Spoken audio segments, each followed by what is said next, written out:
Chapter 7 Solids, Liquids and Gases. First topic, matter. All the living and non-living things around us are made up of matter.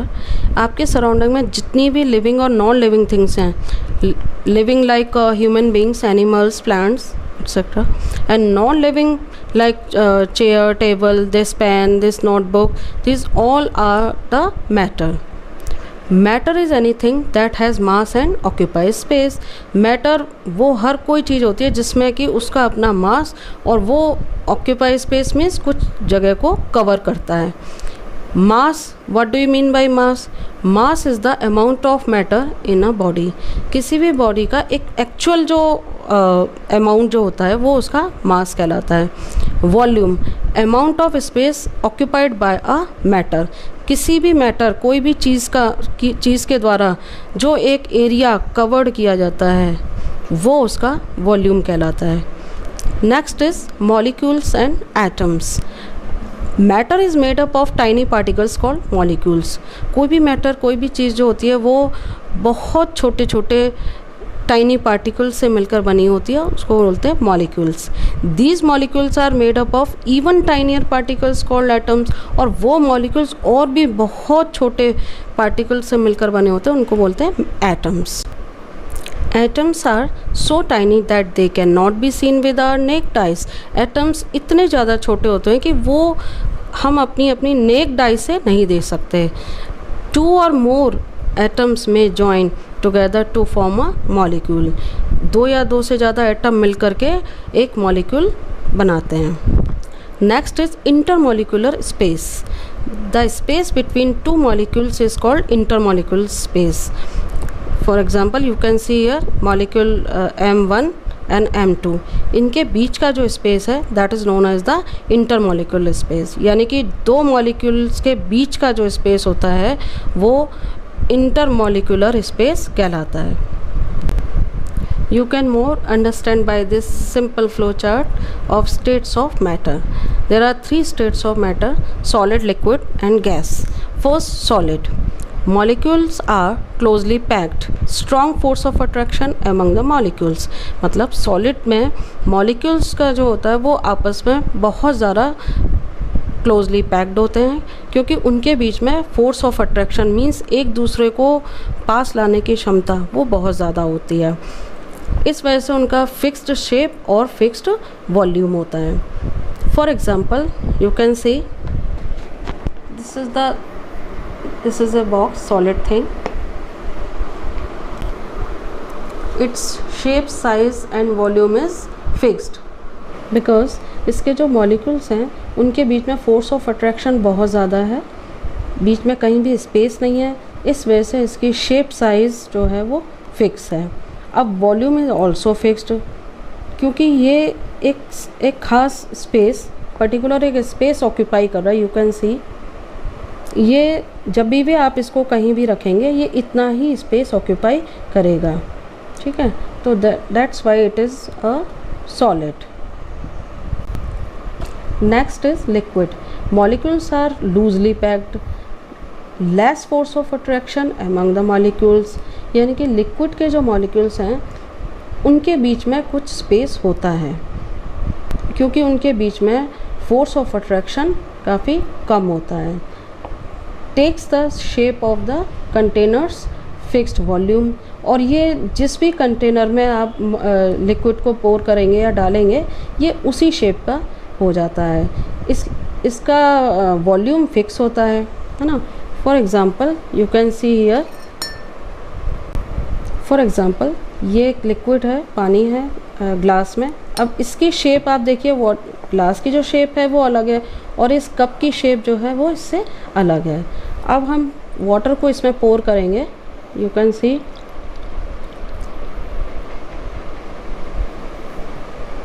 तो अब इससे एक चीज़ तो पता चलती है कि इसका शेप साइज़ फिक्स नहीं है. पहले ये इस शेप का था, वाटर इसने इस कंटेनर यानी इस ग्लास की शेप ऑक्यूपाई की हुई थी, लेकिन अब उसने इस ग्लास का कप का शेप गेन कर लिया. इसका मतलब इसका शेप साइज़ फिक्स नहीं होता लिक्विड का, लेकिन इसका वॉल्यूम फिक्स होता है. ठीक है, क्योंकि इसने कप ग्लास में जो वाटर था तब वो इसने उतना स्पेस ऑक्यूपाई किया हुआ था ग्लास का, लेकिन ग्लास में से जब ये कप में आया तब इसने कप का उतना ही स्पेस ऑक्यूपाई किया, इसलिए इसका वॉल्यूम, लिक्विड चीज़ों का वॉल्यूम फिक्स होता है लेकिन शेप साइज फिक्स नहीं होते हैं। Third, gas molecules are far apart, negligible force of attraction among the molecules, यानी गैस के जो मॉलिक्यूल्स हैं वो बहुत, उनके बीच में बहुत ज़्यादा स्पेस होता है, बहुत दूर दूर होते हैं और उनके बीच में फोर्स ऑफ अट्रैक्शन बिल्कुल न के बराबर होता है, इसलिए नो फिक्स शेप और वॉल्यूम देयर, यानी कि उनमें शेप और वॉल्यूम फिक्स नहीं होता है। ठीक है, you can more understand by these diagrams.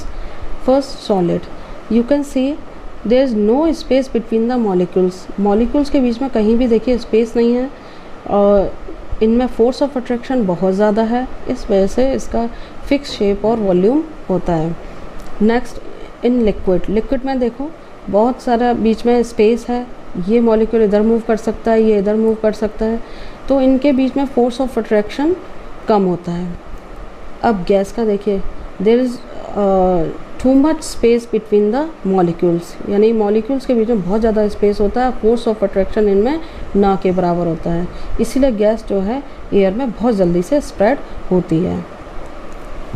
Next is solubility, ability to dissolve in another substance to form a uniform mixture, किसी भी सब्सटेंस की मिक्स होने की जो एक एबिलिटी होती है, जो योग्यता होती है, वो उसकी सॉल्युबिलिटी कहलाती है। Next, solute, the substance that dissolves in another substance is called solute, जब कोई एक सॉलिड सब्सटेंस किसी दूसरे सब्सटेंस में मिक्स हो जाता है तो वो सॉलिड सब्सटेंस सॉल्यूट कहलाता है। Solvent, the substance in which the solute dissolves is called a solvent, solute जिस सब्सटेंस में मिक्स होता है वो सब्सटेंस क्या कहलाता है, solvent. Water is a universal solvent. Next is solution, the mixture of solute and solvent is called solution, solute और solvent का जो मिक्सचर होता है वो क्या कहलाता है, सॉल्यूशन। फॉर एग्जांपल सॉल्ट, अब सॉल्ट यहाँ पर हो गया सॉल्यूट, ठीक है, इसको हम वाटर में मिक्स करते हैं, वाटर क्या हो गया, सॉल्वेंट, और ये दोनों चीज़ें जब मिक्स हो जाती हैं तो सॉल्यूशन तैयार होता है सॉल्ट और वाटर का। Next, soluble substances, solids like salt and sugar easily dissolve in water are called soluble substances, salt और sugar easily water में मिक्स हो जाते हैं, तो ये salt और sugar जो है ये क्या कहलाते हैं, soluble substances। Next, insoluble substances, some solid substances like sand, chalk, powder and tea leaves do not dissolve in water, कुछ ऐसे substance होते हैं solid substance जो कि water में mix नहीं होते हैं, जैसे sand, chalk, powder, tea leaves, तो these are insoluble substances। Next topic, solubility of liquids in water। First, miscible liquids, liquids like milk, glycerine and alcohol dissolve in water, कुछ ऐसे लिक्विड्स होते हैं जैसे मिल्क, ग्लिसरीन, अल्कोहल, ये water में mix हो जाते हैं। Such liquids are called miscible liquids, ऐसे जो लिक्विड्स होते हैं जो वाटर में मिक्स हो जाते हैं वो क्या कहलाते हैं, miscible liquids.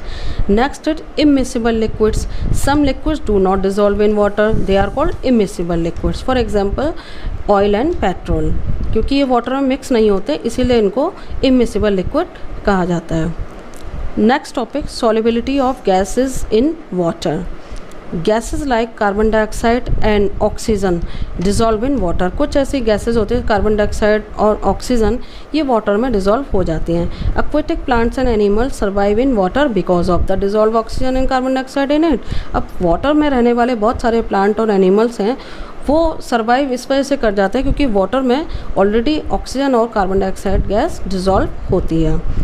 Next topic, melting, the process in which solid changing into liquid on heating is called melting, वो प्रोसेस जिसमें कि कोई भी सॉलिड चीज़ लिक्विड में कन्वर्ट हो जाती है हीट करने पर, तो वो प्रोसेस क्या कहलाता है, मेल्टिंग। फॉर एग्जांपल आइस, को जब हम हीट करते हैं तो वो कन्वर्ट हो जाती है लिक्विड में।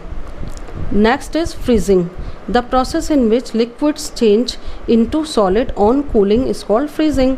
अब वो प्रोसेस जिसमें कि कोई भी लिक्विड सॉलिड में कन्वर्ट हो जाता है ठंडा करने पर, तो वो प्रोसेस क्या कहलाता है? फ्रीजिंग। फॉर एग्जांपल, लिक्विड को जब हम कूल करते हैं तो वो किस में कन्वर्ट हो जाएगा? आइस में। तो this is known as the freezing.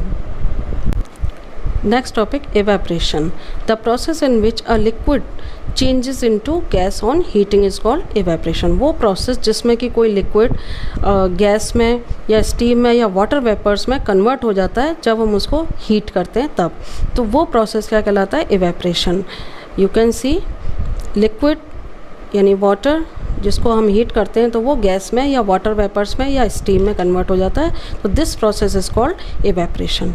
Next is condensation, the process in which a gas changes into a liquid on cooling is called condensation. वो प्रोसेस जिसमें कि कोई गैस या स्टीम या वाटर वेपर्स लिक्विड में convert हो जाता है ठंडा करने पर, वो प्रोसेस कहलाता है condensation. You can see here gas, water vapours या स्टीम, जब हम उसको कूल करते हैं तो वो लिक्विड या वाटर में चेंज हो जाता है, कॉल्ड कंडेंसेशन।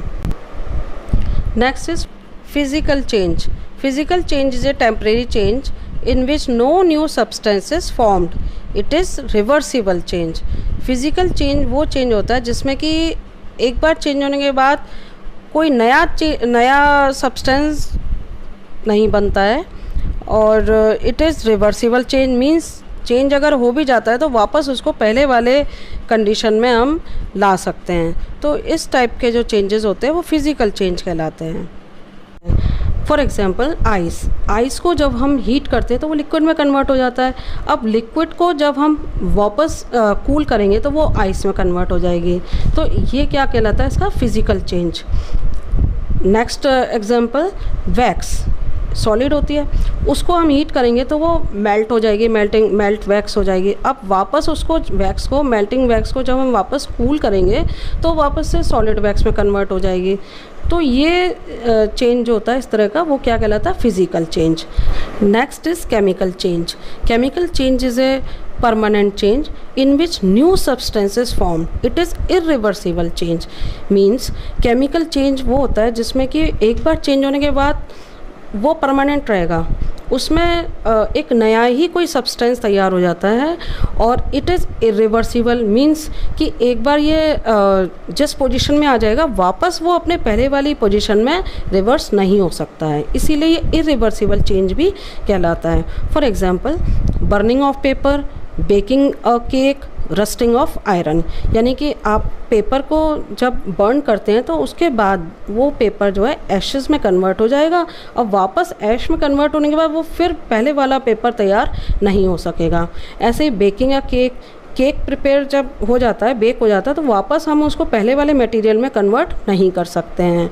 ऐसे ही रस्टिंग ऑफ आयरन, यानी कि आयरन, लोहे की किसी भी चीज़ में जब रस्टिंग होता है यानी जंग लगता है तो वापस वो फिर पहले जैसा आयरन तैयार नहीं हो सकता है। तो these are the chemical changes. Thank you.